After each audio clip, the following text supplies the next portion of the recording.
అర్పించి ఏం చేశాడంట, తన నీతిని కనుపరచవలనని క్రీస్తు యేసు రక్తమందలి విశ్వాసము ద్వారా ఆయనను కరుణాధారముగా బయలుపరచును.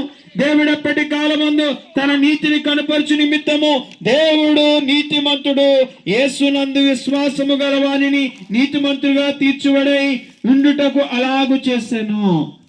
ఎవరి యందు? క్రీస్తునందు నీతిమంతులుగా మనం తీర్చబడుతున్నాము.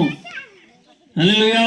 అర్థం చేసుకోండి, నీవు భూమి కొరకు ఏ బలినైతే అర్పించి నీ భూ పంట బాగోవాలని ఆశిస్తున్నావో, అలాగే నీవు నేను బాగుండాలని, నీవు నేను కూడా సంతోషంగా ఉండాలని, నీవు నేను కూడా పాపం నుండి విడుదల పొందాలని, నీవు నేను కూడా మరణం నుండి విడుదల పొందాలని యేసుక్రీస్తు ప్రభు 2024 సంవత్సరాల క్రితమే నీ కొరకు రక్తం కార్చాడు. హల్లెలూయా. గొర్రె పిల్లకి ఏమొస్తుంది?